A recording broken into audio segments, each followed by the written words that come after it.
Hello guys, welcome back to our channel. आज हम CUET में डोमेन सब्जेक्ट की तैयारी कर रहे हैं। यहाँ हम साइंस डोमेन के अंदर केमिस्ट्री की तैयारी कर रहे हैं और हम करने वाले हैं चैप्टर 2 सॉल्यूशंस विलियन के बारे में। हम यहाँ पे हिंदी मीडियम में तैयारी कर रहे हैं और आज हम प्रैक्टिस पेपर्स करने वाले हैं। मैं आपको मोस्ट इम्पोर्टेंट क्वेश्चंस जो CUET में पूछे जाने वाले हैं उनको अच्छे से एक्सप्लेन करने वाली हूँ। यहाँ पे मैं आपको एक तरीके से टेस्ट सीरीज मान सकते हो और प्रैक्टिस पेपर्स मान सकते हो, पूरे आपको समझाने वाली हूँ। तो स्टार्ट करते हैं वीडियो। चैप्टर फर्स्ट का आ चुका है, चैप्टर सेकंड का आज हम शुरू कर रहे हैं और बहुत जल्द आपका कंप्लीट सिलेबस होने वाला है। 15 मई तक मैंने आपको डेट दी है, मैं तब तक आपका पूरा कंप्लीट करवाने वाली हूँ। तो स्टार्ट करते हैं हम। आता है फर्स्ट क्वेश्चन, समांगी मिश्रण के लिए निम्न में से कौन सा कथन सही नहीं है? तो समांगी मिश्रण में ऑप्शन डी, इनमें सदैव विलय और विलायक होते हैं, यह कथन सही नहीं है क्योंकि इसके अंदर दो या दो से अधिक घटक भी हो सकते हैं। ओके, इसमें आ जाएगा option number D. Now next question पे आते हैं, निम्न में से कौन सा विलयन का उदाहरण नहीं है? तो जल में बेंजीन, ऑप्शन डी जो है वह विलयन का उदाहरण नहीं है। वायु, तांबा और पारद मिश्रण यानी कि अमलगम, ये सभी विलयन के उदाहरण हैं। अब आते हैं क्वेश्चन नंबर 3 पे। सुक्रोज के 18 ग्राम जल के 162 ग्राम में घुलनशील है, विलयन की भार प्रतिशतता की गणना कीजिए। यहाँ पे हमारे पास इसका एक फॉर्मूला होता है कि विलयन की जब भार द्रव्यमान प्रतिशतता निकालते हैं तो विलयन में घटक का जो भार होता है उसके अपॉन में विलयन का कुल भार आता है और उसको 100 से मल्टीप्लाई करते हैं। ठीक है, तो यहाँ पे जो विलयन का भार है हमारे पास वो 18 है क्योंकि 18 ग्राम हमें दिया हुआ है। सुक्रोज एक विलयन है, उसका भार जो है 18 ग्राम है और जल के 162 ग्राम में घुला हुआ है। ठीक है, अब यहाँ पे कुल भार लिखना है यानी जल का भी और सुक्रोज का भी। तो 18 + 162 हम यहाँ करेंगे और गुणा में 100 करेंगे। आगे जब इसको सॉल्व करते हैं तो 18 बटे में 162 को 18 ऐड करते हैं तो 180 हो जाता है और इसको इंटू करते हैं 100 से। ये कट जाते हैं 1/10 और 10% इसमें आ जाता है, 10%। इसमें आ जाता है option number B right answer. Okay, अब आते हैं हम नेक्स्ट क्वेश्चन नंबर 4 पर। 0.5 मोल HCl के 750 मिलीलीटर को 2 मोल HCl की 250 मिलीलीटर के साथ मिश्रित करने पर विलयन की मोलरता प्राप्त होगी। इसमें ऑप्शन ए 0.875 मोल आएगा। कैसे आएगा? यहाँ पे हमारे पास फॉर्मूला है, जब हमें 2 दिए होते हैं तो हम यहाँ फॉर्मूला लगाते हैं। जो हमारे पास फर्स्ट दिया हुआ है, जो हमारे पास फर्स्ट दिया हुआ होता है M1, उसको इंटू करते हैं उसकी जो V1 है उससे, प्लस में M2 जो है उसको इंटू करते हैं V2 से, अपॉन में जो हमारे पास आयतन है V1 + V2 जोड़ देते हैं। तो यहाँ पे जो M1 है वो हमारे पास 750 मिलीलीटर है। 750 मिलीलीटर है कितने में? 0.5 मोल में। इसको 0.5 से गुणा करेंगे, प्लस में हमारे पास यहाँ पे 250 मिलीलीटर है, इसको गुणा करेंगे 2 मोल से, अपॉन में हमारे पास आयतन है 2 + 2 750 + 250, ये हमारे पास आयतन है। इनको हम ऐड करेंगे। ठीक है, ये हमारे पास दोनों हो गए। 0.5 मोल HCl के 750 मिलीलीटर को 2 मोल HCl के 250 मिलीलीटर को मिश्रित करने पर विलयन की मोलरता। ठीक है, M1V1 + M2V2 upon V1 + V2 इसका फॉर्मूला है। यहाँ 750 को गुणा करेंगे 0.5 से और प्लस ऐड कर देंगे, 2 को गुणा करेंगे 250 से, बटे में 750 + 250। ठीक है, और जब इनको सॉल्व करेंगे तो 0.875 मोल हमारे पास आ जाएगा। ओके, नाउ नेक्स्ट क्वेश्चन है क्वेश्चन नंबर 5। यहाँ पे सांद्रता पद जो तापमान से स्वतंत्र है वो क्या है? मोल अंश और मोलरता। इसमें आ जाएगा ऑप्शन ए। नेक्स्ट क्वेश्चन पे आते हैं। 15 ग्राम सुक्रोज को 50 मिलीलीटर जल में घोला जाता है और विलयन की सतह पर कुछ दाब डाला जाता है, तो इसका परिणाम क्या होगा? तो इससे हमारी विलेयता पर कोई प्रभाव नहीं होगा। ऑप्शन डी इसमें करेक्ट हो जाएगा। नाउ नेक्स्ट क्वेश्चन है 7th नंबर का, जल में उपस्थित नाइट्रोजन की सांद्रता की गणना कीजिए, यह जानते हुए कि तापमान 25 डिग्री सेल्सियस, कुल दाब 1 एटमॉस्फेयर और नाइट्रोजन का मोल अंश 0.78 है। नाइट्रोजन के लिए हेनरी स्थिरांक 8.42 गुणा 10⁻⁻7 मोल प्रति mmHg है। इसको हमें सॉल्व करना है, यह न्यूमेरिकल है। तो यह सॉल्व कैसे होगा, यहाँ हमारे पास मोल अंश जो है N2 बराबर दिया हुआ है 0.78। ओके, मोल अंश दिया हुआ है 0.78 N2 नाइट्रोजन का। कुल दाब यहाँ हमारे पास जो है वो है 1 एटमॉस्फेयर। जो हेनरी स्थिरांक है वो हमें दिया हुआ है 8.42 इंटू 10⁻⁻7 मोल प्रति mmHg। ओके, ये हमें वैल्यूज़ दी हुई है। जब हम आंशिक दाब इसका पहले निकालेंगे और जब हम आंशिक दाब निकालते हैं, इसको हम डिनोट कर रहे हैं PN2 से।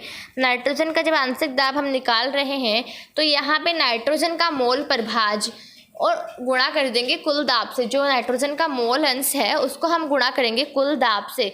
ओके, N2 जो नाइट्रोजन का मोल अंश है उसको गुणा करेंगे कुल दाब से। तो नाइट्रोजन का जो मोल अंश है वो हमारे पास 0.78 था। जो हमारे पास कुल दाब है वो 1 एटमॉस्फेयर है। और आपको बता दूं कि हमें ये वैल्यू याद करनी पड़ती है कि 1 mmHg जो है उसके अंदर 720 एटमॉस्फेयर होते हैं। ओके, 720 नहीं 760 एटमॉस्फेयर होते हैं।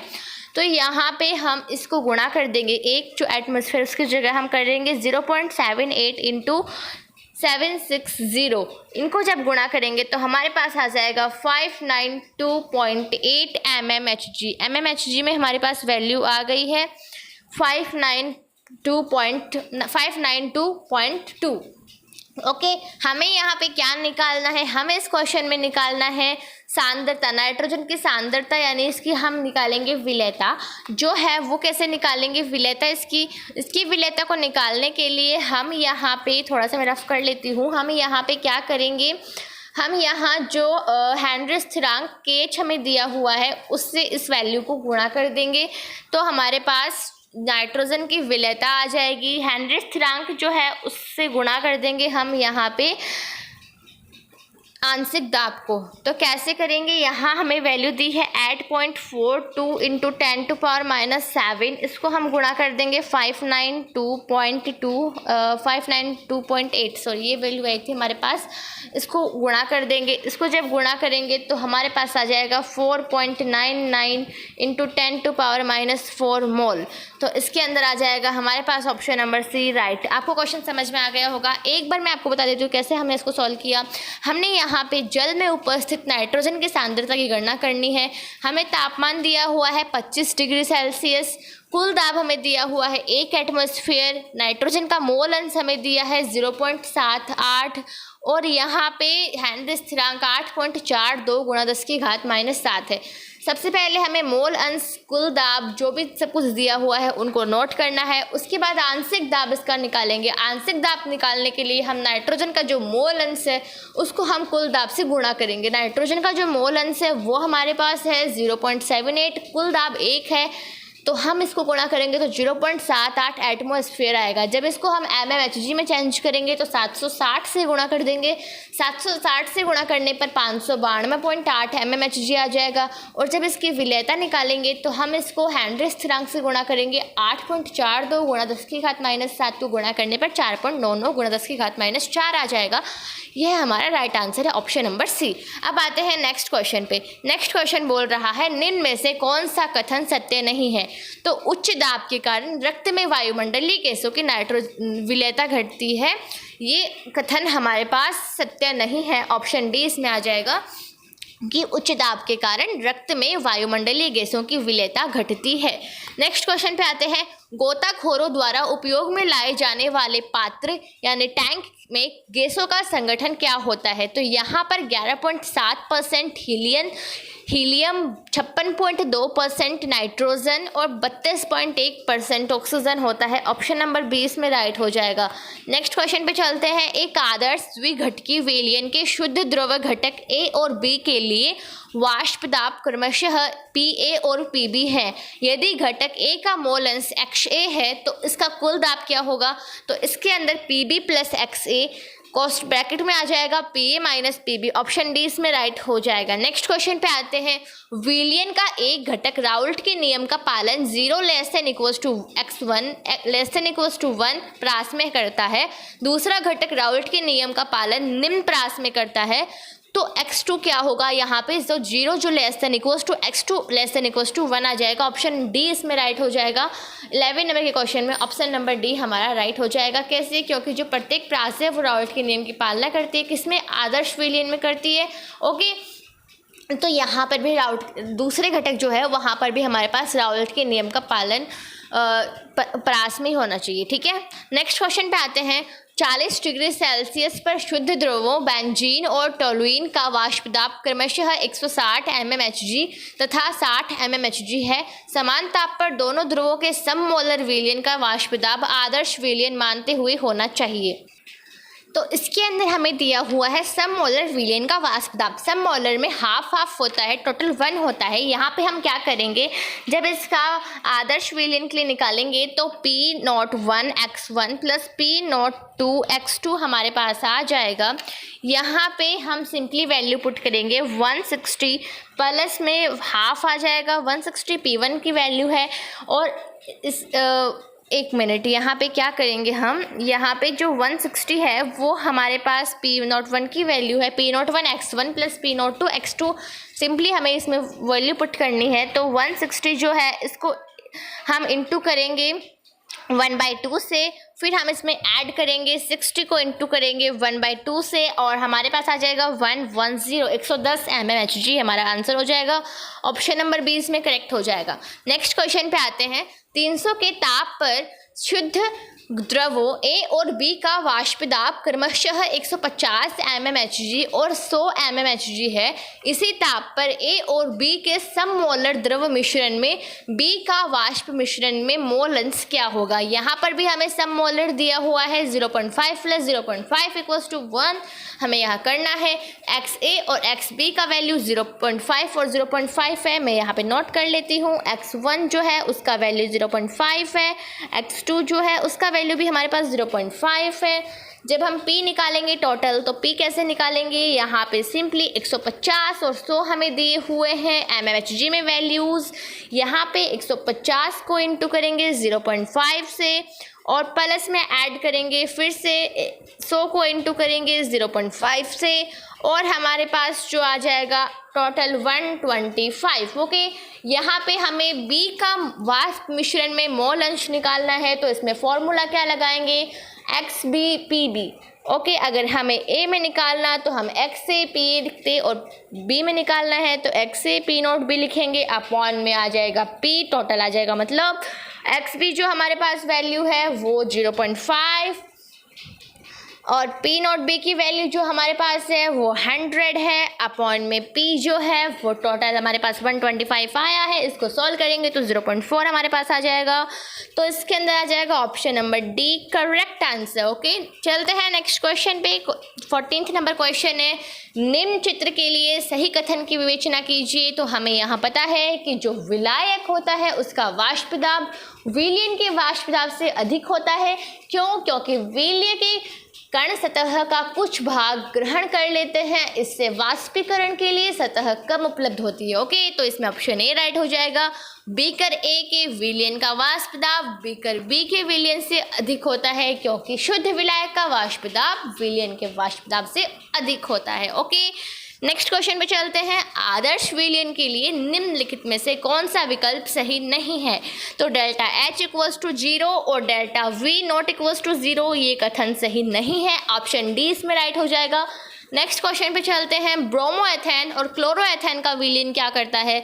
सभी सांद्रताओं पर राउल्ट के नियम का पालन करता है क्योंकि यह आदर्श विलयन है। ठीक है, नेक्स्ट क्वेश्चन पे चलते हैं। 17th नंबर क्वेश्चन है, गलत कथन को चुनना है। क्या है गलत कथन? कि फिनॉल ए एनिलीन बी के विलयन में ए और बी की अन्योन्य क्रियाएं ए बी जैसे फिनॉल और एनिलीन की अन्योन्य क्रिया की तुलना में प्रबल होती है। ऑप्शन सी इसमें आ जाएगा, यह गलत कथन है। ओके, नेक्स्ट क्वेश्चन पे चलते हैं। 18th नंबर क्वेश्चन, यहाँ पे क्वेश्चन बोल रहा है निम्न में से स्थिर क्वाथी मिश्रण कौन सा है? तो हम जानते हैं कि अनादर्श विलयन केवल और केवल अनादर्श विलयन स्थिर क्वाथी मिश्रण बनाते हैं। कौन से? निश्चित क्वथनांकी मिश्रण। विलयनों में केवल CCl4 और CHCl3 जो है वही अनादर्श विलयन बनाते हैं, इसीलिए यहाँ पर स्थिर क्वाथी मिश्रण का निर्माण करते हैं। ऑप्शन ए राइट हो जाएगा। नेक्स्ट क्वेश्चन पे आते हैं। विलयन जो अधिकतम क्वथन स्थिरांक है, इसमें क्या हो जाएगा कि जो राउल्ट के नियम से ऋणात्मक विचलन दर्शाते हैं वो उच्च क्वथनांक वाले स्थिर क्वाथी मिश्रण होते हैं। तो यहाँ पर हमारे पास एसीटोन और क्लोरोफॉर्म जो होते हैं वो उच्च क्वथन स्थिर क्वाथी का निर्माण करते हैं। ओके, नाउ नेक्स्ट क्वेश्चन पे चलते हैं। क्वेश्चन नंबर 20 है 1.00 मोलल KI में एक जलीय विलयन है। इनमें से कौन सा विलयन के वाष्प दाब के बढ़ने के कारण होगा? जल का योग। ऑप्शन ए इसमें राइट हो जाएगा। नेक्स्ट क्वेश्चन के साथ चलते हैं। 21 का क्वेश्चन है 100 डिग्री सेल्सियस पर एक अवाष्पशील विद्युत अनपघट्य के 1 मोल जलीय विलयन का वाष्प दाब का अवनमन क्या होगा? 13.45 टोर। ओके, ऑप्शन नंबर सी इसमें राइट हो जाएगा। नेक्स्ट क्वेश्चन पे चलते हैं। यदि एक निश्चित ताप पर शुद्ध जल का वाष्प दाब 25 mmHg और अत्यधिक तनु जलीय यूरिया विलयन का वाष्प दाब 24.5 mmHg है, तो विलयन की मोललता क्या होगी? तो यहाँ पर हम क्या करेंगे, हमें जल का शुद्ध जल का वाष्प दाब दिया है और विलयन का वाष्प दाब दिया है यूरिया, जलीय यूरिया विलयन। ओके, यहाँ पे फॉर्मूला लगेगा P0 minus PS upon P0 into 1000 upon में M।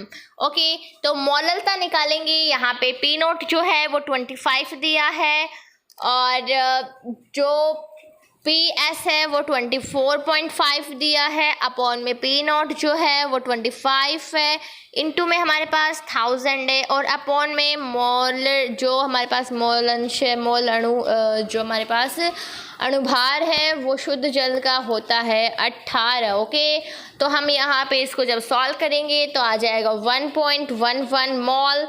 इसमें आ जाएगा ऑप्शन नंबर सी करेक्ट हो जाएगा। नेक्स्ट क्वेश्चन पे चलते हैं। क्वेश्चन नंबर 23 है यदि 100 ग्राम जल में 10 ग्राम विलय अणुभार बराबर 100 के विलयन का क्वथनांक में उन्नयन डेल्टा टी भी है और जल का क्वथनमितीय स्थिरांक क्या होगा?